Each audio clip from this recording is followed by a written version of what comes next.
ஆண்டவர் இயேசு கிறிஸ்துவுக்குள் எனக்கு அருமையானவர்களே, நம் ஆண்டவர் இயேசு கிறிஸ்துவுடைய நாமத்தினால் உங்கள் அனைவரையும் வாழ்த்தி வரவேற்கிறேன். பிரியமானவர்களே, நீங்கள் எதை கேட்டாலும் கடவுள் உங்களுக்கு கொடுக்க காத்து கொண்டிருக்கிறார்.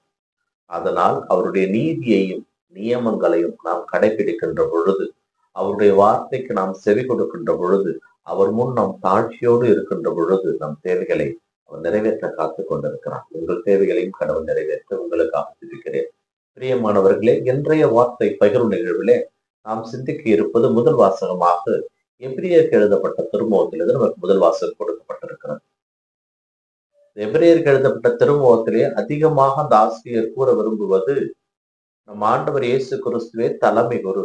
அந்த தலைமை குரு நம் பாவத்திற்காக மரணத்தை ஏற்றுக்கொண்டு ஒரே ஒரு முறை தன்னை தகன பலியாக கொடுத்ததனால் நம் பாவங்கள் முற்றிலும் இந்த உலகத்தில் அழிக்கப்பட்டு விட்டது.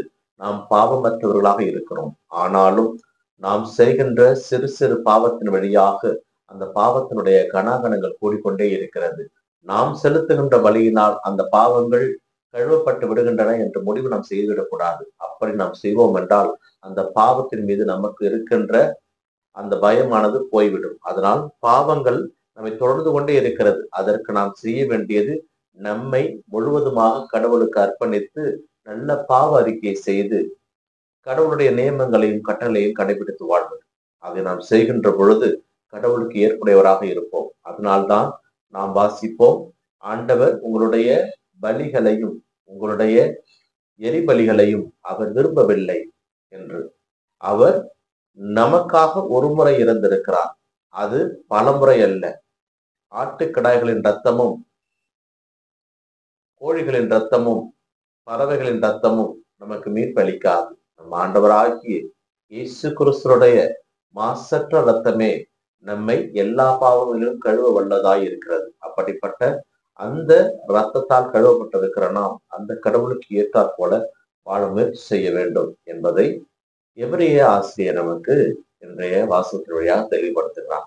இந்த நற்செய்தி வாசகத்திலே நம் ஆண்டவர் இயேசு கிறிஸ்து தன்னை தேடி வந்த தாயையும் சகோதரர்களையும் பார்த்து, யார் என் தாய், யார் என் சகோதரிகள் என்கின்ற கேள்வி எழுப்புகிறார்.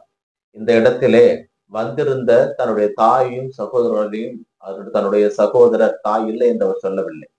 யார் என் தாய், யார் என் சகோதரர்கள் என்பதற்கு அவர் அங்கே முழு விளக்கம் கொடுக்கிறார். என்னவென்றால், இறைவனுடைய திருவுள்ளத்தை ஏற்று அதன்படி செயல்படுகிறவரே என்னுடைய தாயும் என்னுடைய சகோதரர்களும் ஆவார்.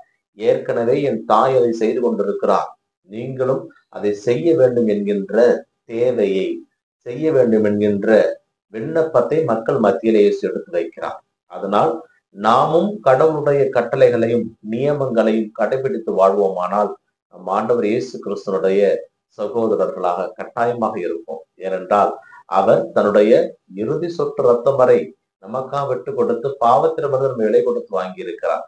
அப்படி என்றால் அவர் நம்முடைய சகோதரர் தான், நம்முடைய தலைவர் தான், நம்முடைய தந்தை தான். அப்படிப்பட்ட நம் தலைவர், நம் தந்தை, நம் ஆண்டவர், நம் சகோதரரை நோக்கி நாம் பயணம் செய்வோம். அவர் நமக்கானவர். அவரை விட்டு நாம் விலகி செல்வதனால் நஷ்டம் நமக்கு தான். அதனால் முடிந்தவரை அவரை விடாமல் இருக்க பிடித்துக் கொள்வோம். யாக்கோபு எவ்வாறு இறைத்தூதருடைய காலை இருக்க பிடித்துக் கொண்டாரோ அதுபோல நாமும் கடவுளை இருக்க பிடித்துக் கொள்வோம். அவர் போகின்ற பாதையிலே நாமும் பயணம் செய்வோம். அப்படி செல்கின்ற பொழுது நம் தந்தை நமக்கு தேவையான எல்லா விதமான ஆசிரியர்களாலும் நம்மை நிரப்ப வல்லவராக இருக்கிறார். பிரியமானவர்களே, இன்றைய நாளிலே நம் தாயாம் திருச்சபை மறைவல்லூரனரான புனித தாமஸ் அக்யூனாஸ் அவர்களை பற்றி சிந்திக்க நமக்கு அழைப்பு விடுக்கிறது. அவருடைய நினைவு நாளை கொண்டாட திருச்சபை நமக்கு அழைப்பு விடுக்கிறது. யார் இந்த தாமஸ் அக்யூனாஸ்? திருச்சபையிலே ஒரு மறக்க முடியாத ஒரு புனிதர்.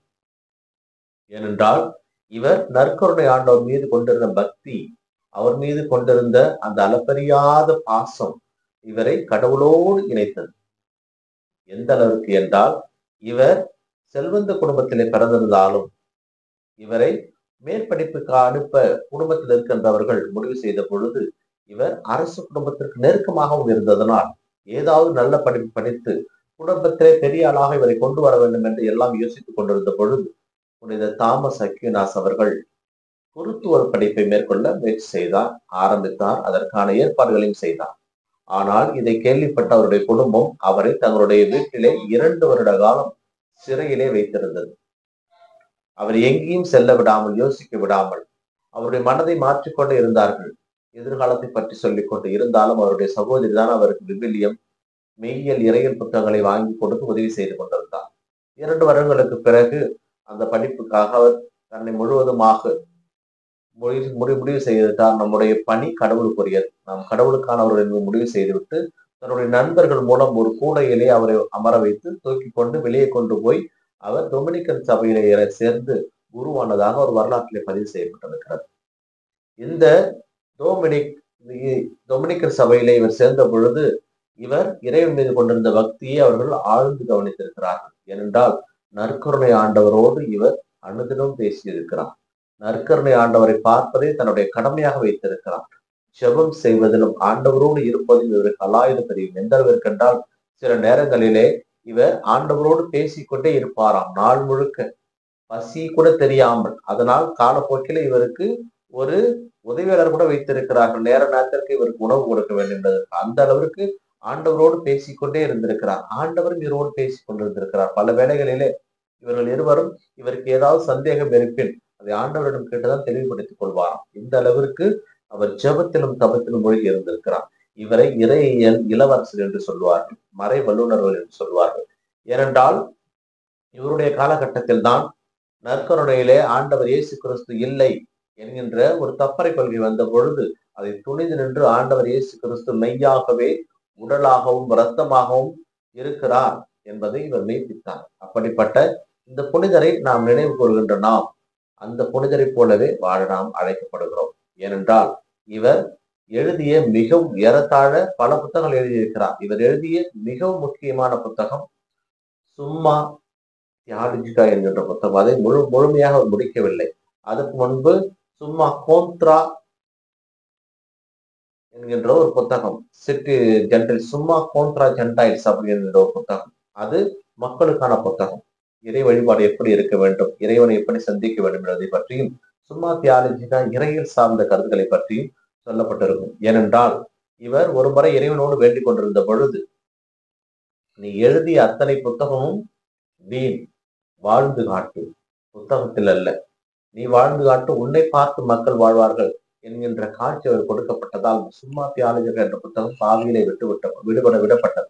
அதனால் தாமஸ் அக்வினாஸ் நம்மிடம் சொல்லுவது தன்னுடைய வாழ்க்கை மூலம் அவர் இறைவனை கண்குருட பார்த்திருக்கிறார், இறைவனோடு பேசி இருக்கிறார், இறைவனுடைய வார்த்தையை தமதாய் கொண்டு வாழ்ந்திருக்கிறார், அதை நமக்கு சொல்லி இருக்கிறார்.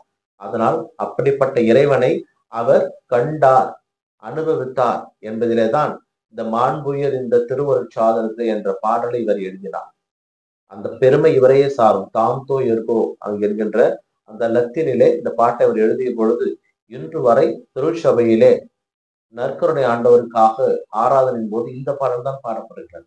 அப்படி என்றால் இவர் இறைவனோடு கொண்டிருந்த நெருக்கம் நம்மை எந்த அளவுக்கு என்பதை நாம் புரிந்து கொள்ள முடியும். அப்படிப்பட்ட இந்த புனிதர் வழியாக நாம் அறிந்து கொள்ள வேண்டியது, நாமும் தனிமையிலே கண்களை மூடி ஆண்டவரிடம் பேசுவோமானால் ஆண்டவர் நமக்கு பதிலளிப்பார். பழைய ஏற்பாட்டிலே நாம் பார்ப்போம், ஆண்டவர் எலிசாவுக்கு மெல்லிய காற்றின் வழியாக காட்சி கொடுத்தார். தனிமையிலே இருக்கின்ற பொழுதுதான் அது மெல்லிய காற்றினுடைய சத்தம் நமக்கு கேட்கும். அதனால் நாம் தனித்து இருக்கின்ற பொழுது விழித்திருப்போம், ஆண்டவரோடு பேசி கொண்டிருப்போம். அப்படி நாம் பேசுகின்ற பொழுது நம் தேவைகளை ஆண்டவர் அறிவார். ஒருமுறை இவர் ஜெபித்துக் கொண்டிருக்கின்ற பொழுது ஆண்டவர் அவருக்கு முன் தோன்றி, உம்முடைய ஜெபங்களை நான் கவனித்துக் கொண்டிருக்கிறேன், உன்னுடைய தேவைகளை நான் கவனித்துக் கொண்டிருக்கிறேன், உனக்கு என்ன வேண்டும் கேள், நான் உனக்கு கொடுக்கிறேன், எதை கேட்டாலும் நான் உனக்கு கொடுக்கிறேன் என்று ஆண்டவர் புனித தாமஸ் அக்வினாஸிடம் கேட்ட பொழுது, ஆண்டவரே நீர் என்னோடு இரும், அதுபோல் எனக்கு என்று சொன்னார். பிரியமானவர்களே, இந்த உலகத்திலே ஒப்புயரற்ற செல்வம் ஆண்டவர் இயேசு கிறிஸ்து. அவரை பெற்றுக்கொள்வதுதான் நம்முடைய சொத்து. அதனால் அனுதின திருப்பலியிலே ஆண்டவரை அப்பமாகவும் ரசமாகவும் பெறுகின்ற பொழுது உடலாகவும் இரத்தமாகவும் நம்முள் அவர் வருகிறார். அப்படிப்பட்ட அந்த கடவுள் நம்முள் வருகின்ற பொழுது அவரை நம் உள்ளத்திற்குள் வரவேற்க நம்முடைய இதயங்களை பாவம் இல்லாமல் பார்த்து கொள்ள வேண்டும்.